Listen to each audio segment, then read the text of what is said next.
Selamat datang di Narasi Dunia. Kali ini cerita tentang apa, Bang? Kali ini kita akan bercerita tentang Jugun Yanfu.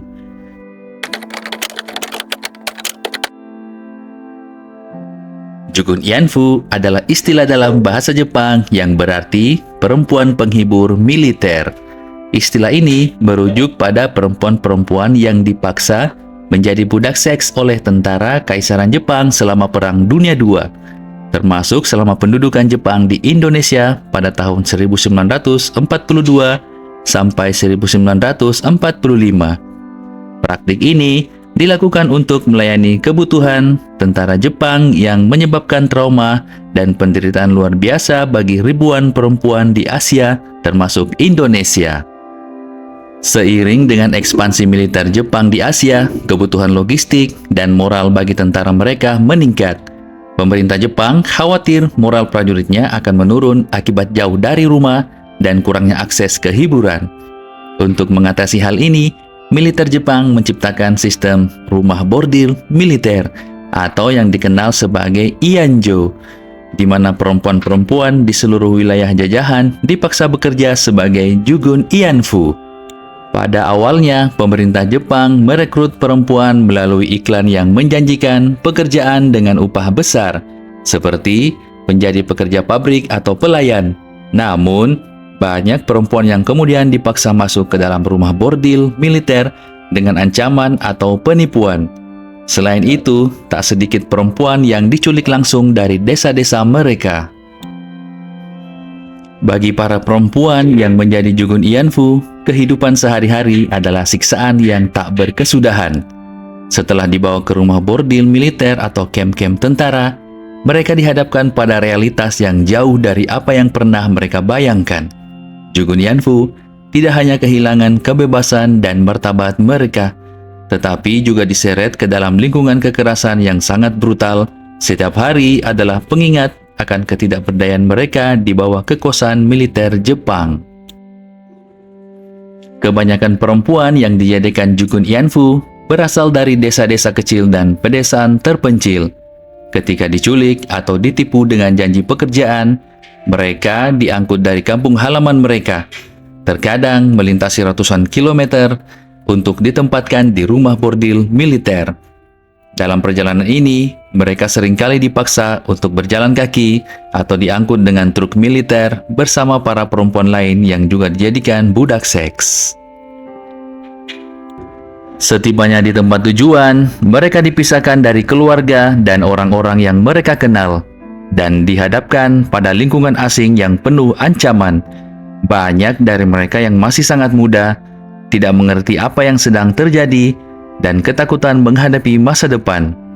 Para perempuan ini dijauhkan dari segala bentuk kebebasan pribadi dan kehidupan dalam kondisi yang sangat mengerikan. Rumah bordil militer yang disediakan oleh Jepang tersebar di seluruh wilayah jajahan, termasuk Indonesia. Fasilitas ini bukanlah tempat yang layak disebut rumah bagi para Jugun Yanfu. Kamar-kamar di dalamnya sempit dan gelap, seringkali tidak lebih dari bilik kecil dengan tikar tipis sebagai alas tidur. Disinilah para perempuan dipaksa menerima tentara Jepang satu demi satu setiap hari. Setiap rumah bordil biasanya memiliki pengawas. Seringkali seorang tentara Jepang atau warga lokal yang bekerja sama dengan mereka. Pengawas ini bertugas memastikan para perempuan patuh dan tidak melarikan diri.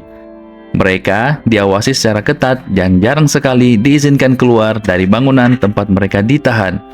Kebebasan mereka benar-benar dirampas dan hidup mereka menjadi seperti tahanan yang dipekerjakan untuk melayani nafsu militer.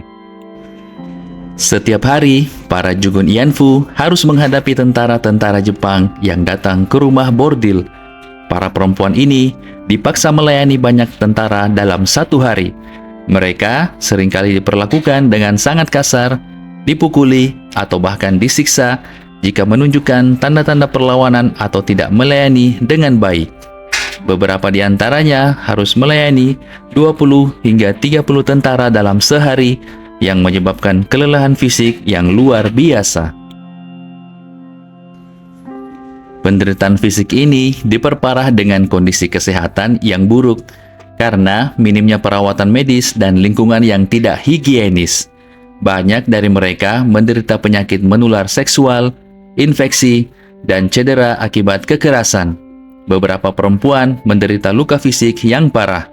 Bahkan ada yang meninggal karena kondisi kesehatan yang semakin memburuk. Kematian akibat penyiksaan atau penyakit bukanlah hal yang langka di kalangan para Jugun Ianfu. Makanan yang disediakan pun sangat minim, seringkali hanya sekedar cukup untuk mempertahankan hidup mereka. Kebutuhan dasar lainnya seperti pakaian dan kebersihan pribadi sering diabaikan, membuat para Jugun Ianfu hidup dalam kondisi yang sangat tidak manusiawi. Kekerasan fisik hanyalah salah satu aspek dari penderitaan yang dialami oleh para Jugun Ianfu. Mereka juga menghadapi penderitaan psikologis yang sangat mendalam. Banyak dari mereka yang dipaksa untuk melupakan identitas mereka sendiri, kehilangan rasa harga diri, dan terperangkap dalam lingkaran ketidakberdayaan. Beberapa Jugun Ianfu bahkan dipaksa mengubah nama mereka menjadi nama Jepang, sebuah cara untuk lebih mengontrol mereka dan menjauhkan mereka dari akar budaya dan keluarga. Setiap hari mereka hidup dalam ketakutan, tidak pernah tahu kapan kekerasan akan datang atau berapa banyak tentara yang harus mereka layani.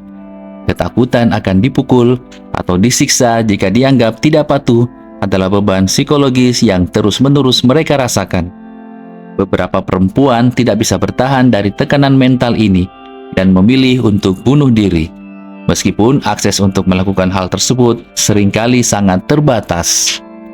Selain itu, perasaan malu dan tidak berharga menghantui mereka, terutama ketika menyadari bahwa hidup mereka telah berubah secara drastis dan tidak akan pernah sama lagi. Banyak Jugun Ianfu yang kehilangan harapan untuk kembali ke kehidupan normal, bahkan setelah perang berakhir. Meskipun para Jugun Ianfu dipaksa untuk hidup dalam kondisi yang sangat tidak manusiawi, mereka seringkali mengembangkan hubungan solidaritas antar sesama perempuan. Dalam keterasingan dan penderitaan yang mereka alami, hubungan ini menjadi sumber dukungan emosional.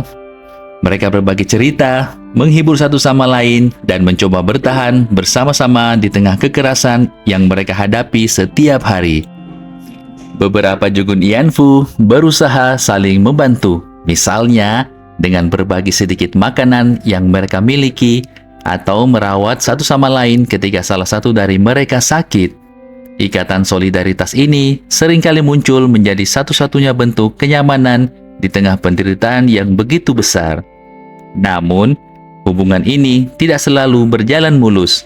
Dalam beberapa kasus, persaingan untuk mendapatkan perlakuan yang lebih baik dari tentara atau pengawas membuat beberapa perempuan menjadi saling mencurigai atau bahkan saling menyakiti. Tekanan mental dan ketakutan terus-menerus juga dapat memutus ikatan di antara mereka. Bagi mereka yang berhasil bertahan hidup hingga akhir perang, tantangan tidak berhenti di situ. Ketika Jepang menyerah pada tahun 1945, Jugun Ianfu yang dibebaskan tidak serta-merta kembali ke kehidupan normal. Banyak yang merasa sulit untuk diterima kembali oleh masyarakat mereka, terutama karena stigma yang melekat pada status mereka sebagai budak seks. Di Indonesia, di mana nilai-nilai sosial dan budaya yang konservatif sangat kuat, para perempuan ini seringkali dipandang dengan rasa malu dan diperlakukan dengan hinaan, bahkan oleh keluarga mereka sendiri. Banyak Jugun Ianfu yang kemudian menceritakan pengalaman mereka setelah perang berakhir. Salah satunya adalah Suhartini, seorang perempuan Jawa yang dipaksa menjadi Jugun Ianfu pada usia 17 tahun. Ia diculik oleh tentara Jepang dari desanya di Yogyakarta dan dibawa ke sebuah rumah bordil militer di Jakarta.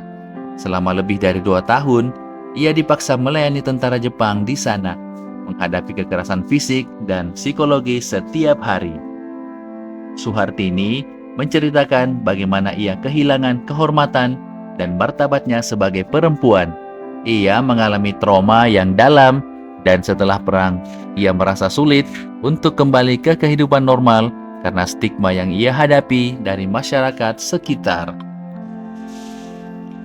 Setelah kekalahan Jepang pada tahun 1945, banyak perempuan Jugun Ianfu yang tidak pernah bisa pulang ke kampung halaman mereka.